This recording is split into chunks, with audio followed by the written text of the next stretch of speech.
Hello everyone, it is Odin here, making my Sunday video, and it is Easter Sunday. So, I hope whenever you're watching this, could be days down the road, but hope you had an awesome Easter Sunday.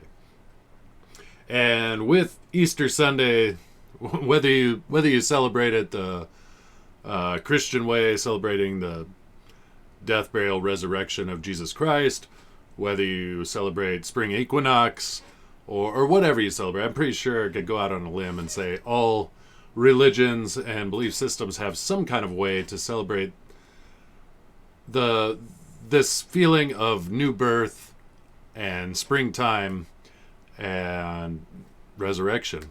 Because you come out of the winter time and all the cold and dark, but then there's this new life, this spring forth of life. So I'm going to talk about that a little bit more as we go along. But quick update, a very cool update I might add, is that everything on my end for Unconditional Shove as far as artwork and then hand lettering the Kull page, as you see on the screen there, it's all lettered. Every page is drawn. All the colors are done. I did have a meeting with Demir yesterday, and we James, Demir, and we kind of went through each and every page. There are some minor adjustments, but they're pretty much done, and that's it. And then James is doing the lettering on the rest of the book that isn't the Kull story, where I hand lettered, which was a lot of fun. I really enjoyed hand lettering, and something I would love to explore more as time goes on. But he's doing the lettering on the main book, Unconditional Shove book. So anyway, it's all right there. We're all pretty much caught up. And then I go, well, now what? I drew everything. I lettered what I needed to.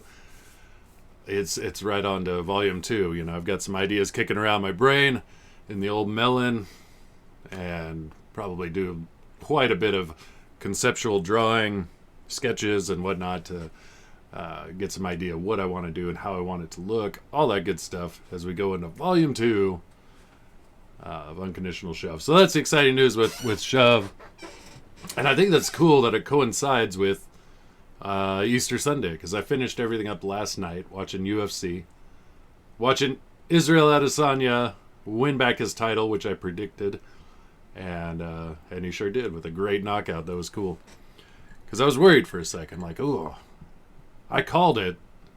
Is he gonna win? And he did. So, but yeah, like the finishing of Unconditional Shove from my end, as we move into the springtime, now it's like things are coming to the surface, green, new growth popping up, and move into this phase of budding. So you go from growing, it's all germinating under the ground and things are happening, and then it shoots up through the ground, new life, and then it starts budding, and then it starts blossoming. And so we're moving into that phase just in time. But yeah, it's Easter Sunday, and like I said, there's the Christian celebration of the death and resurrection of Jesus. But this time of year, so the death and resurrection of Jesus is, you see that model everywhere, universally in the universe. Death and resurrection, death and new life. The cycle of, well, the Bible would call it born again, which is one of my favorite terms. I absolutely love the term born again, because I think it describes on a psychological, philosophical level very well what happens with us many times throughout our lives. I know I've had several what I would call born again moments where wherever you're going in life, you need a pretty drastic change, and then all of a sudden you're like a new person. You come out of it like a new person, like a butterfly in a cocoon or something. You see it everywhere. You see it all through nature. So I was just walking my property a little bit ago, And I could see all the, some places in the country it's already started a little more, but I'm in a colder climate. The snow is gone. We had a very snowy winter. The snow is gone. And I was just walking the property and seeing where there was dead things throughout the winter. They just got brown. They died. And then they're lying there just dormant. And now the snow has melted. And you need that winter of,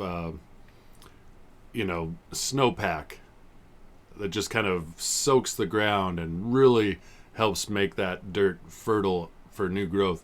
And then once it melts away, all that dead stuff's still there, but you see the new life pushing forward beyond what was dead and gone from before. And on a metaphysical, kind of psychological level, we see that in nature. We see that everywhere. It's like the two of the laws of thermodynamics, basically, which is energy can't be created or destroyed, so it's always there. Yet it's almost juxtaposed with the law of entropy, which is all things are constantly breaking down and in a state of decay. And that's the loop. Everything lives, everything dies, new life comes. Like I said, you see that in your personal life, you see that in reality. I've talked about it many times here, my parents passing away, and knowing my own mortality and the mortality of all of us that are living. But I also have children, and they're getting a little older, and as they get older, they will eventually have their own children. And you watch this cycle, and as our time ends, we see the next generations rising up. Some of them are budding and blossoming. Some of them are just spring shoots that are just coming through the ground. And, that's where my kids are at now. They're budding, basically, as they get to like teenager, young adult. That is your budding area. And then, here is where you blossom, hopefully. I don't know if I'm blossoming, but that's what you want. But again, you see that on smaller scales all the time. I mean, you could take it even to just every day. That death and resurrection, that it basically happens every time you go to sleep. You go to sleep, it's like death, and you wake up, you have a brand new day, and you can do whatever you want with it. It's a resurrection. It's new life. It's all new. And so, regardless of your religious or spiritual beliefs or what you think, this time of spring is embodied in everything we do, in everything we come across in life. And it's not just spring, because you can't get spring without winter, and you can't get winter without fall, and you can't get fall without summer. All of these seasons, especially like where I live, we get all 4 seasons for sure. And sometimes they're a little shorter than other times, but in general, we get all 4 seasons. So like I said, it was a long, snowy winter. But the snow is melted outside for where I'm at. Now you go up another 1,000 feet in elevation, it's all fully snow. But I've got like this wraparound driveway, and my neighbor plowed for me. Very nice of him. He plowed the driveway for me, but he made like a giant mound of snow. And I remember, like, in the dead of winter, I'm like, man, that mound's never gonna melt, and now it's gone. And underneath there's new life coming up. And like I said, you need that snowpack. And I've seen it on many levels. I worked in ministry for a while. And again, that term born again, that is more of a personal kind of way to look at it. But the phrase born again, I think, is extremely poignant. I think that describes that process very well. And in the Christian faith, they do baptism, which is symbolic of being born again. It's symbolic of resurrection, just like Christ. You're here, and they say, okay, we're going to put you under the water. That's your death. And when you come up, you're a new person. Now, again, that only goes as far as what you make of it. But it's a physical act to represent something happening internally, or in your life in general. And when I worked in ministry, I saw it many times, over and over, and feel very blessed and fortunate to have been a part of that process and walking that road with people, because it was quite often that the people that would show up at the church they were in winter. I mean, they just went through a long winter, and they don't realize that they're on the doorstep of spring, and they're in the darkest part of winter in their life, and they're in that broken, honest, disillusioned kind of state. But that's where your ground is most fertile. It's where the germination starts, with that honest assessment of maybe some confusion, maybe anger, sadness, frustration, disillusionment. And the reason that's so fertile is kind of like the Fight Club quote, where he says, "It's only after you've lost everything that you're free to achieve anything." There's a very strong element of truth in that. Because if you feel really comfortable with where you're at and what you're doing, which may be fine, but that's not going to inspire new growth. That's basically blossoming. That's your budding and blossoming of, the good decisions that you've made in life, if you feel that you're there. But that says those things kind of like cycle around, and then you get to this. I think it seems like for me at least, it's about every 5 years, roughly, that just really kind of hit a wall, sort of, and you kind of get pretty introspective, and you kind of assess your philosophical beliefs, your spirituality, your goals, your ambitions, your direction, and you kind of take stock of all these things and go, where am I at? And you might be a little disillusioned at that point.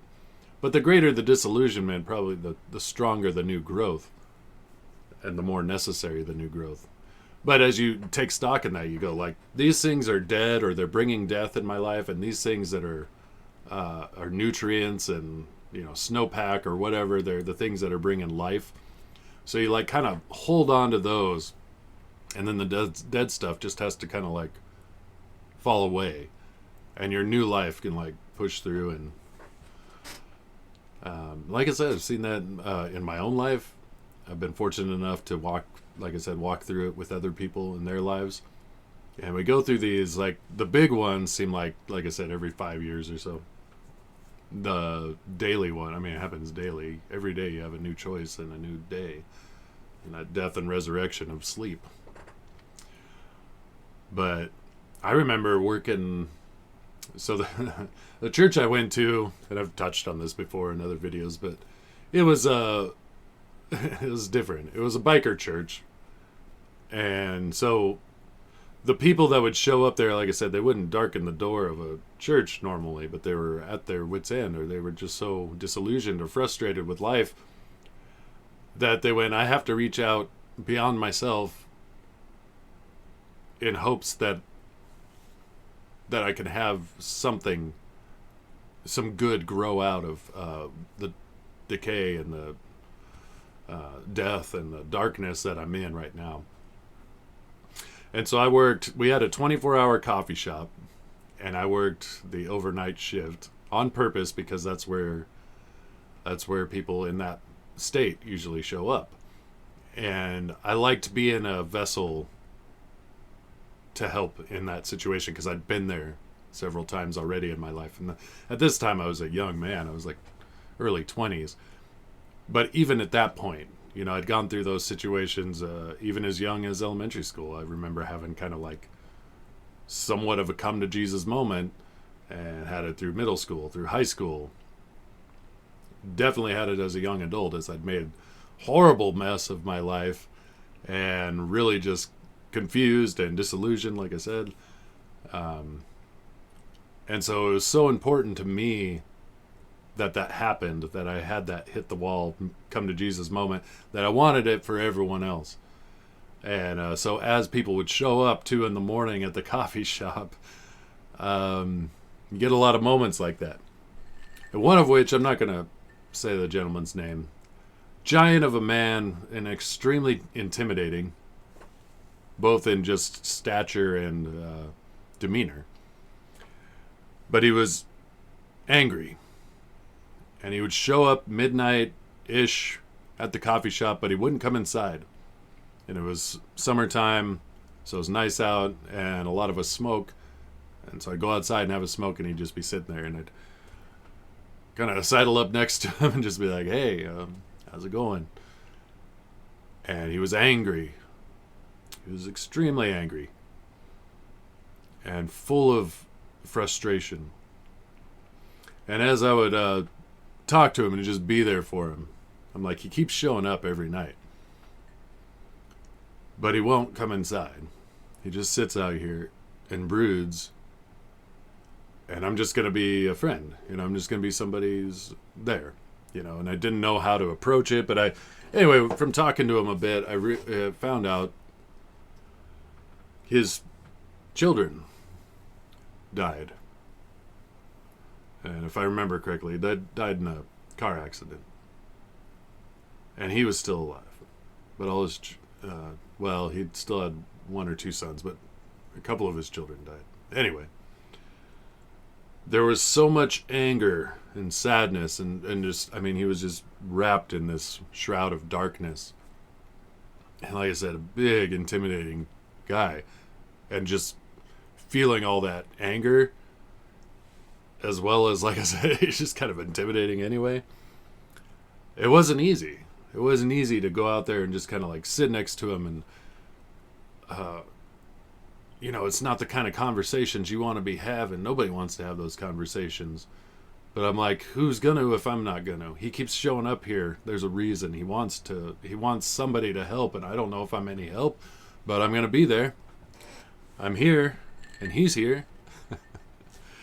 And over time, I remember he started, talking a little bit more. And then I remember he did come to a service one time, and there was a altar call at the end, and I was up there praying for people, and I watched him beeline towards me. And, that open invitation to, like, lay it all down and just, like, be vulnerable and just let it all go. And he came up, shaking with emotion and frustration, ready to, like, move on, but scared, and the trepidation of, like, how do you let go of this anger and sadness that you've been holding on to? And not that would ever go away, but how do we move on? And I was there just, like, holding him, like embracing. The big dude, and tears coming all down his beard, in a state of vulnerability. And it's not always that intense, and I don't want that for anybody, but he had a harsh winter. But the ability for new growth out of a harsh winter is greater. It happens all the time around here. If we don't get enough snowpack, it's a big issue. If you have a mild winter and there's not enough snowpack, you have a lot of issues with wildfires and all kinds of stuff during the summer that just, you need that snowpack. You need that harsh winter to really feed those mountains for new growth and to have it happen properly. So as much as the darkness was there, and I've lost contact with him. We became friends. We talked quite a bit for a while. That was back in Colorado, and just lost contact. But I'm sure he'll never forget. Obviously, he went through the darkness, and never forget that, and he'll never get rid of the full impact of that grief. But I'm sure he'll never forget that the start of his new life, his rebirth. So that's an extreme example, and it happens to us all the time. I know when I went through divorce, that was one of those things. It was such an impactful moment that I assessed everything about my life, everything I was doing, in a state of utter confusion, and I didn't have a lot of close people around me that I trusted. It was really just me facing the abyss of where I was, but it was a dark time, and I remember that coming out of that, holding on to the nutrients of what I knew was good, and letting the decay of the things that I thought were death in my life, letting them fall off. Because they don't just die instantly. It's just like I go outside and the dead stuff's still there, but in months from now, you won't even notice. It'll just be gone. And the new life will be budding, and it'll be blossoming. So anyway, as I make those analogies, that's what I always think of with Easter. It is a time of, and it's the same with spring in general. We do spring cleaning, and you know the weather's nicer, so and all of a sudden, spring is sprung, and you're mowing your lawn. You know, like all this stuff starts happening that you've kind of waited all winter. Again, it depends on what climate you're in, but this is the climate I've always grown up in, whether it was in Colorado or here in Washington. But that's Easter. That's death and resurrection.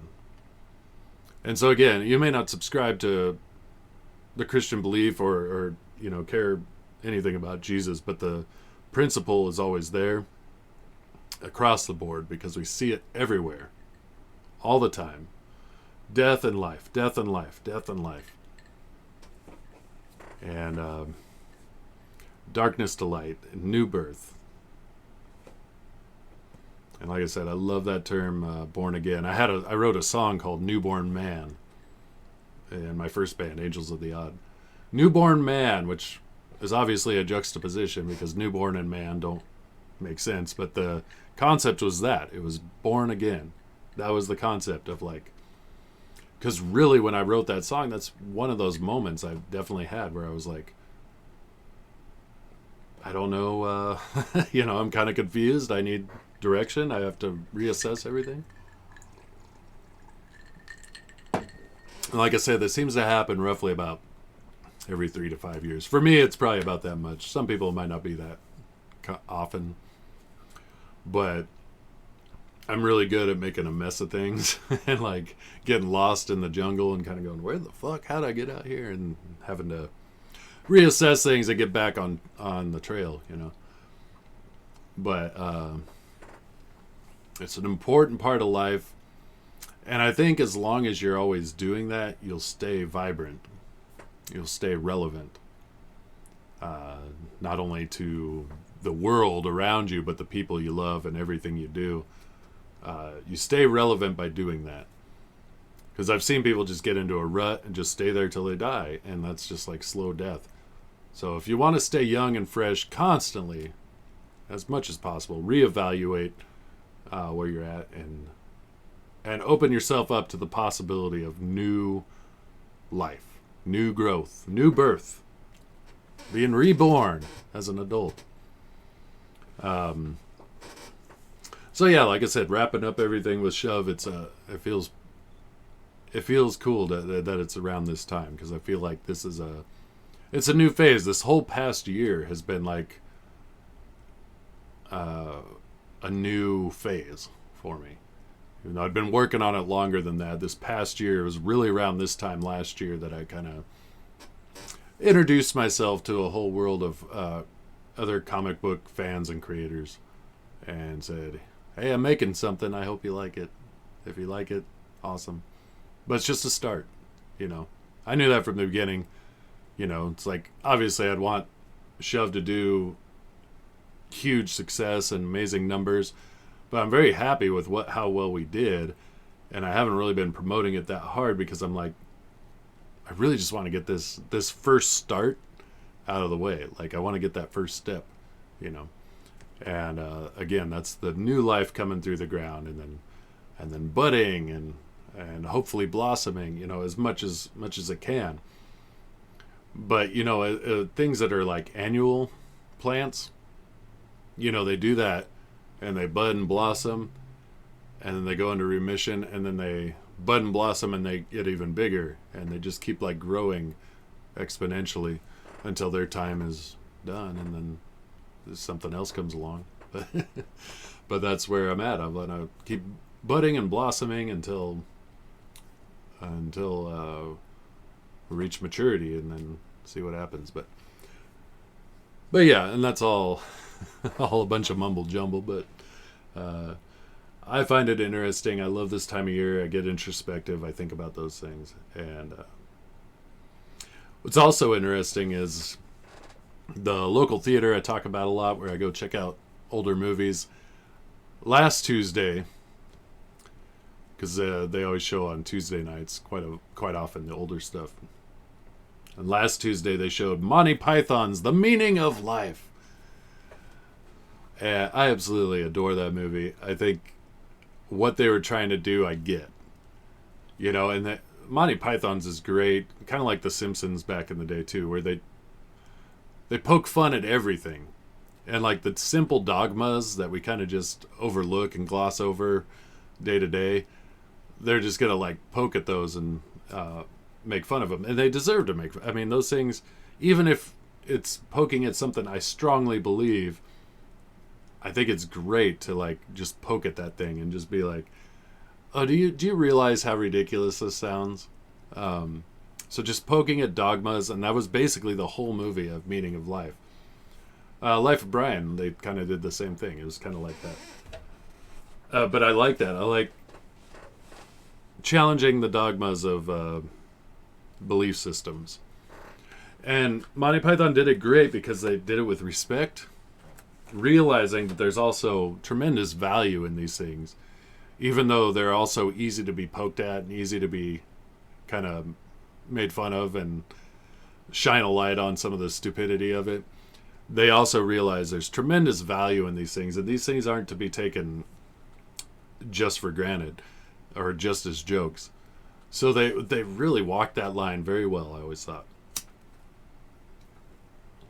So watching Meaning of Life, and I realized how many times I'd seen that movie when I was like laughing before the joke drops most of the time. And I laugh a little harder when there's other people in the theater with me, because it's like we're all laughing together, we're all watching it together, so it's kind of like watching it with somebody else, even though I'm sitting by myself and I don't know anybody. A lot of great scenes. The every sperm is sacred, I mean, that's classic, everyone knows that, or anybody who's seen it. I also like the sex education. John Cleese at the private boys' school, and he's like having sex with his wife in front of the class to teach them about sex ed. And he uses a line that I actually quote with my kids quite often. They don't know where it's from, but he's sitting there like on top of his wife, and kids are like joking in the background. He's like, "What's funny? What's so funny?" And they're like, "Oh, nothing, sir." And he's like, "Well, obviously something frightfully funny is going on here." He's basically having sex with his wife in front of the entire class. Obviously something frightfully funny is going on here. And John Cleese, I mean, total straight delivery, did it perfect. But I use that with my daughters when they're like, we're in the car or something, they're laughing. I'm like, "What's so funny?" "Obviously something frightfully funny is going on here." And they don't know where it's from. Yeah, Meaning of Life. And I think it gets overlooked, or some people just don't like it that much. And it's mostly a collection of skits, but it was great how crazily ridiculous they would get with it, but how still introspective and philosophical they would get with it too. Like I said, they walked that line very well. I think Monty Python, I've always thought Monty Python's the guys in it. I mean, they're smart, they're very intelligent dudes, and then the animations are great. Terry Gilliam's animations, all the characters. Yeah, that was a great one. But I found it interesting that movie, I don't know if they did this on purpose. They could have done Life of Brian, would have been the same, because right around Easter time, and Life of Brian coincides with the life of Jesus, which they did a great job in Life of Brian. portraying that time period. But I found it interesting that they showed the meaning of life around this time, which is basically, like I said, a very philosophical time, or it should be. As you exit winter and go into this time, you're planning, anybody who grows anything this time of year, you have starts, you have everything kind of like, you're planning it out. You're like, I'm going to grow this, I'm going to plant this, I'm going to companion it with this, and, you're planning your garden out or whatever, or, just, you're finally able to like start working, after the long, harsh winter. Again, it's different for different climates. Some climates don't really have winter, but if you live like I do, which is basically 4 seasons, and you really experience them, you have these moments of like, okay, now it's this phase, and now it's this phase. Moving into spring now. So, let's see. I can talk really quick because I did this last week. I did watch all of season 2 of the Twilight Zone, and I found out a lot of my favorite episodes are in season 2. I imagine I could say that about every season. I probably won't talk about it as much as last video, where I talk about the different episodes. We'll go through some of these though. So it wasn't until episode 5 where I really hit one of my favorite episodes, and that was the Howling Man.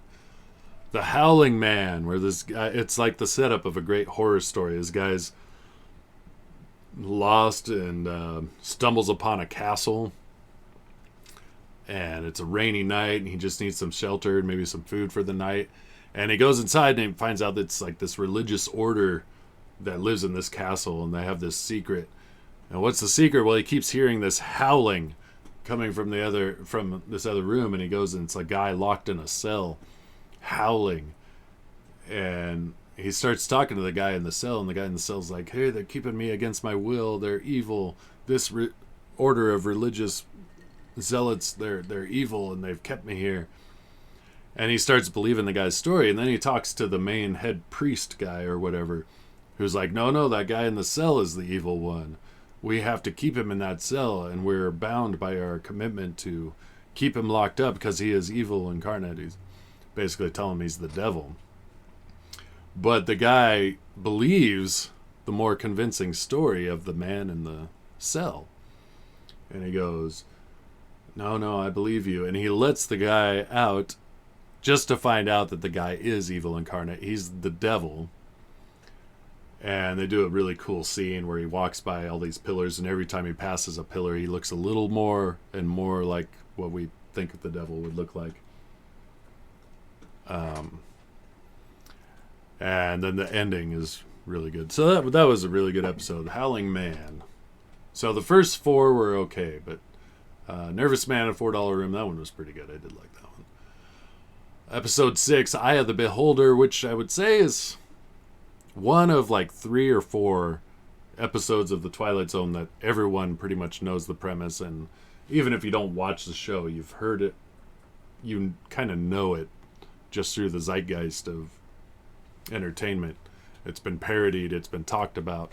So Eye of the Beholder is the one where the entire episode, you see this woman in a face wrap, and they've done reconstructive surgery on her face, because it's like this dystopian future where they're like, anybody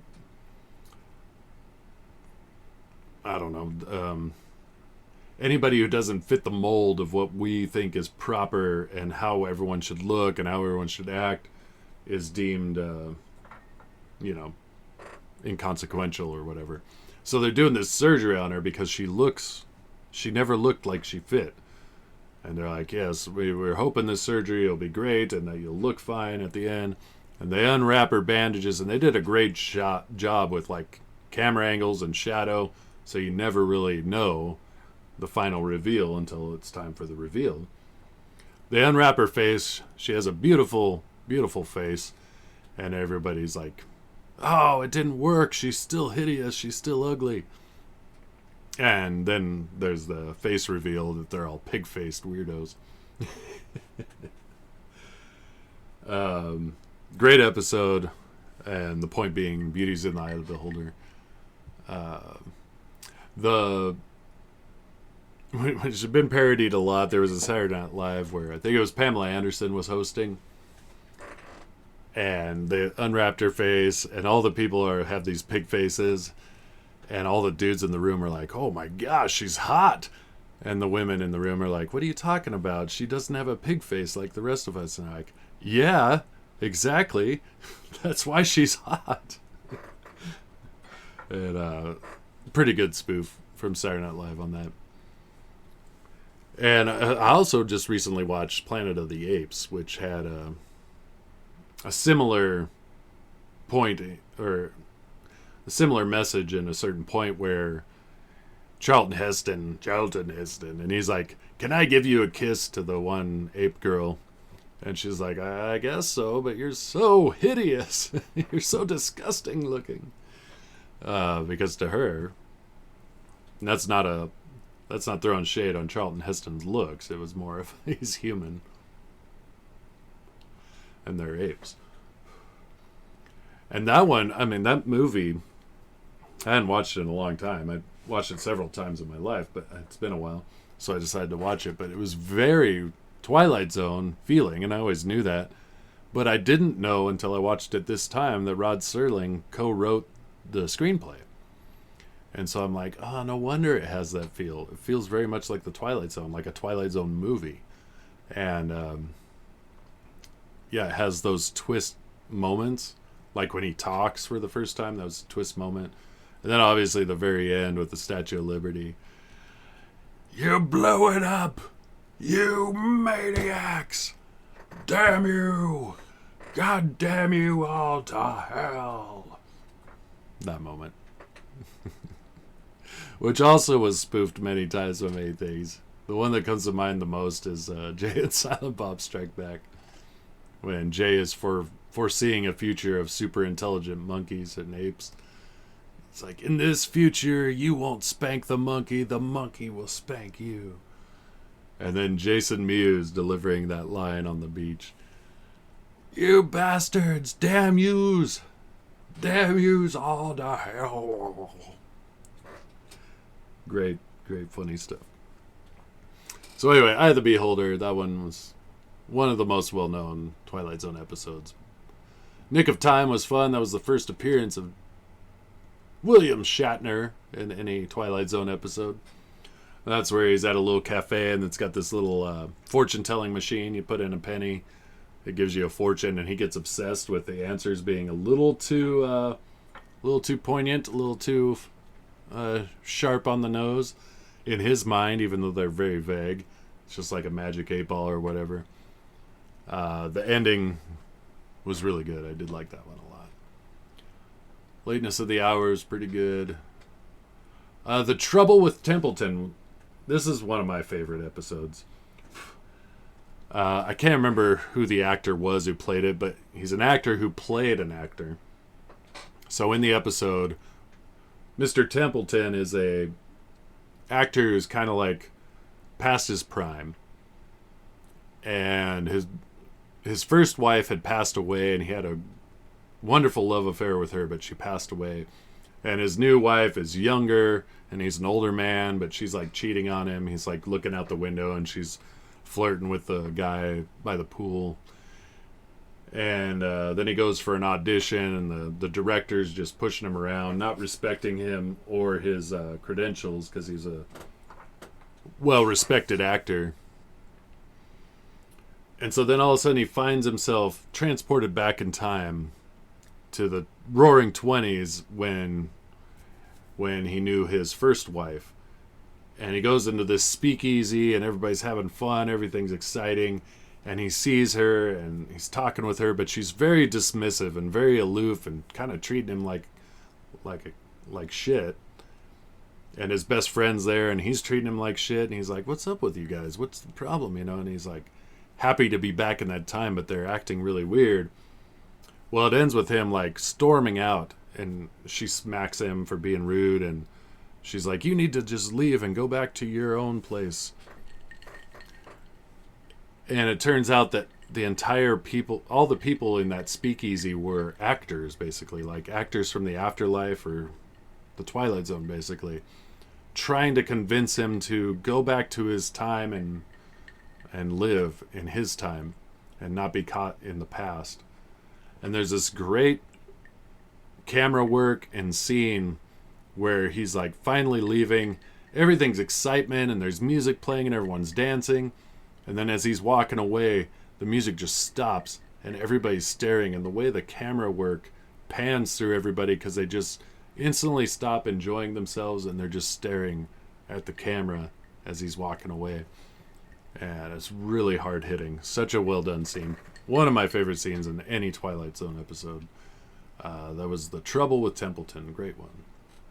Night of the Meek was fun. That's a Christmas one. Dust is one of my favorites. Back there is where they do talk about the paradox of time travel, and he ends up going back in time to try to stop the assassination of Abraham Lincoln and John Wilkes Booth and everything, and that was a really good one. Whole Truth is pretty lame. The Invaders, one of my favorites. The old woman in an isolated farmhouse invaded by a little spaceship with little tiny spacemen walking around, and she gets in a fight with them, and she's fighting throughout the episode with these little tiny spacemen. And then the big twist is that the tiny spacemen are actually the Earthlings, and they just landed on a planet full of giants. And so this lady in the cabin that you think is an Earthling, you think she's from Earth, she's actually on a different planet. A trope that's been used in a few Twilight Zone twists, but I think that was the best one. Penny for Your Thoughts. That one's alright, but it was a interesting thing. It was like Dick York or Dick Sargent, whichever one it was. I can't remember which one. One of the guys from Bewitched. 22. That was pretty chilling one.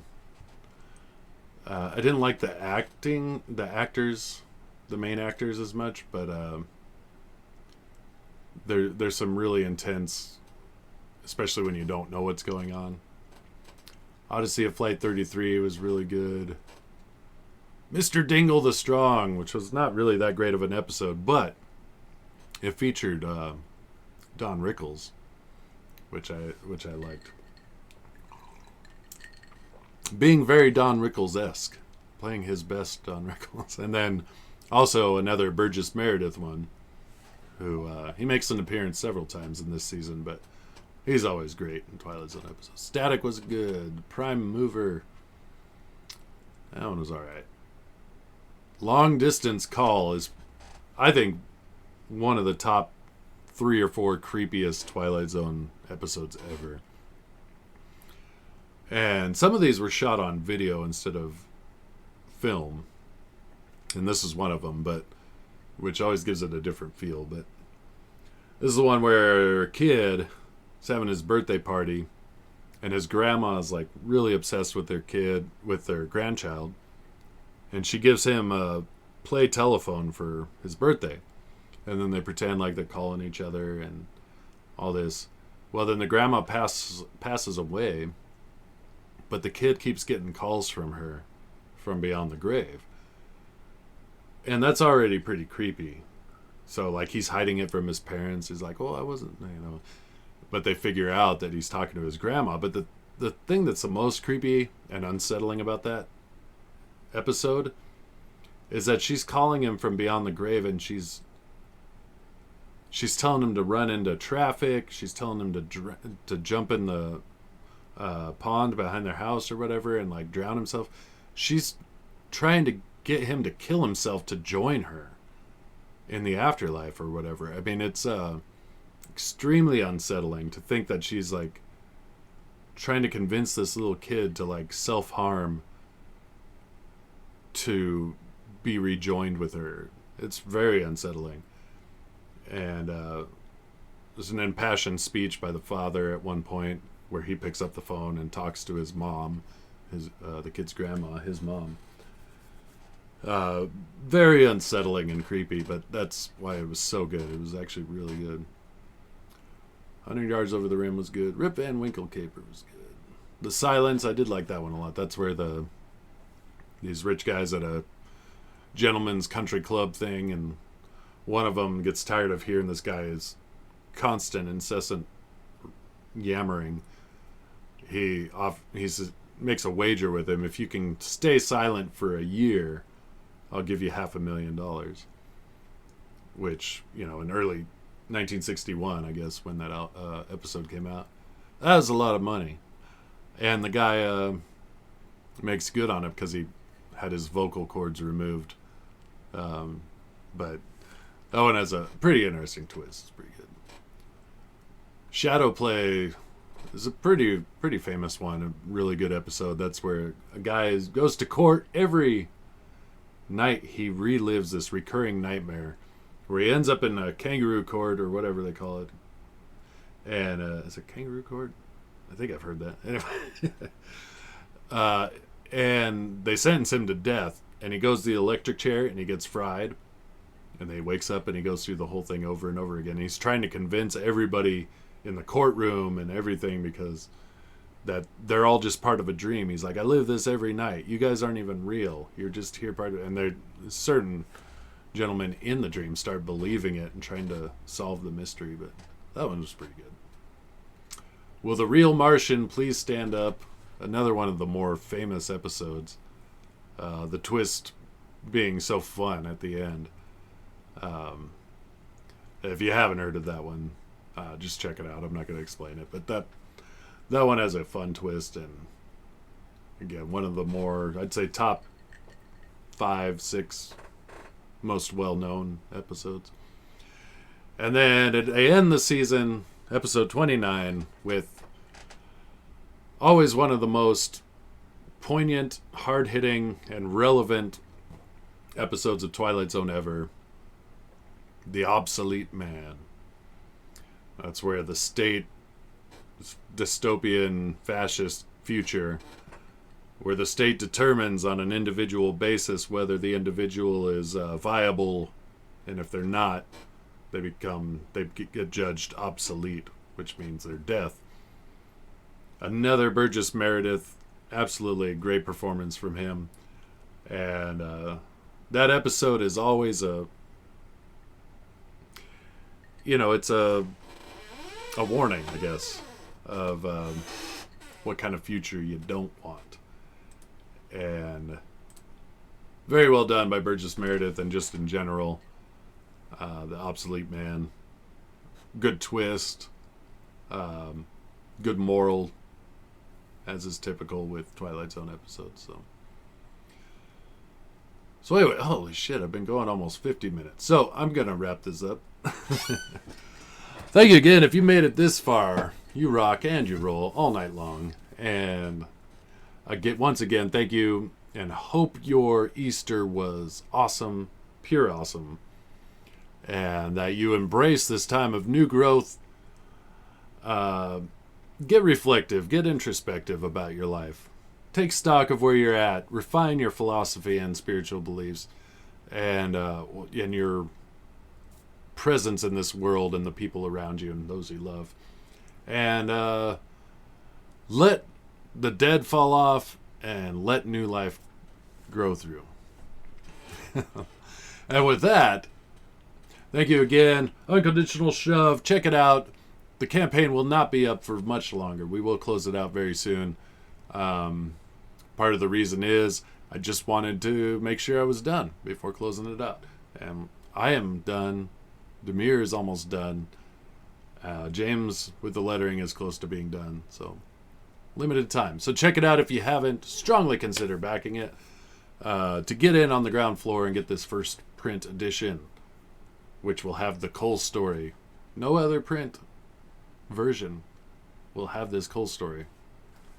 So, at least not the first appearance of it. It might appear somewhere if we do some kind of collection or something. But anyway, once again, it's Odin here. Thank you so much. I hope you have an awesome Easter. And until next time, we'll see you.